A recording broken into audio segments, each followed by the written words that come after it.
Well, a lot of people are saying that it values Paramount more readily than Netflix, and the uh, decreased pricing of 13% after the open yesterday.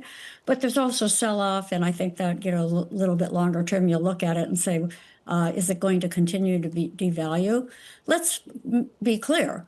The media industry, the communications industry are going through big changes everywhere, and all the program networks, the linear networks that were developed in cable television, USA and Sci-Fi, ours as well, are changing. People can watch just about anything they want to watch at any time they want to watch it today. Maybe breaking news and sports are probably the only two things that people really feel that they need to really look at something in real time today.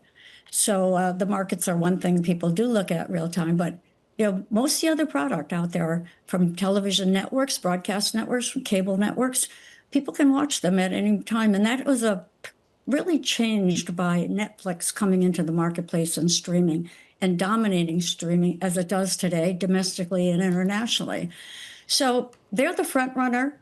The board is a very experienced board of Warner Brothers Discovery. They will, I'm sure, be considering all options, but right now it's Netflix. And if Paramount thinks they're going to, upend that decision, I think it'll have to be, very aggressive to do that. And people assume that Larry Ellison, one of 4 or 5 richest people in the world, can put up any amount of money that he wants to try to make this happen.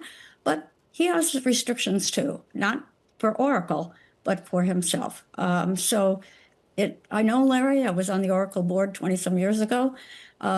He's very aggressive. He's behind his son, David, clearly, fully, really a friend of the president.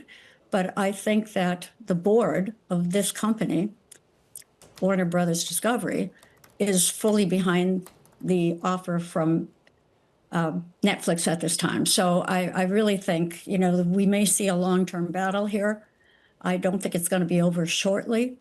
I'm still in the camp, unlike a number of people I know in the media business who say eventually it's going to go to Paramount because of the offer of cash from Larry Ellison, one thing that was negative for them, but also an untrained or unskilled in the media business and the television, in the movie business by David Ellison, who's been making movies, who does support the creative community, but is learning the process, as opposed to Netflix that's been out there for years in leading creative development. When I speak with...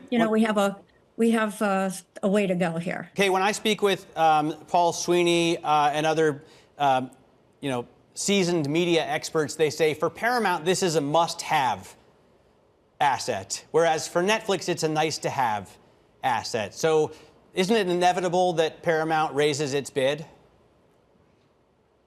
I think they will raise their bid. Is it inevitable that they will raise their bid from where they are?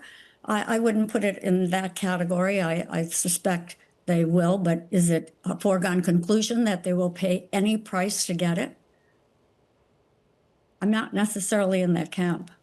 Hey, Kay, as you say, you know Larry Ellison well. You know the business of Paramount very well. I wonder what you make of this media empire that Larry Ellison and the Ellisons seem to be building with not just Paramount, not just a bid for Warner Brothers Discovery, but with TikTok, too. What do you think are behind? What are some of the motives of the Ellisons going after these very prized media, new media, and old media assets?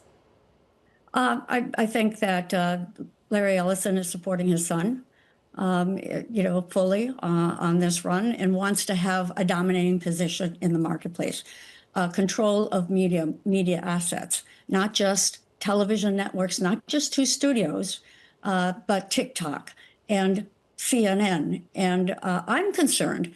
It doesn't mean anything with regard to the battle that's going on between the 2 companies right now, but I'm concerned about restriction of free speech in the media. I think we are in a very dangerous area right now of such consolidation in the media that, and there's a lot of pressure from the administration to eliminate people that have different points of view in the media. And I think for me, being a media person originally, a television cable person, not a movie studio person, but I'm really concerned about what people are allowed to say, what they can say, how they can present different points of view without being punished. That is a fundamental right of freedom of speech in this country. And I'm really concerned that that there is too much consolidation in the marketplace.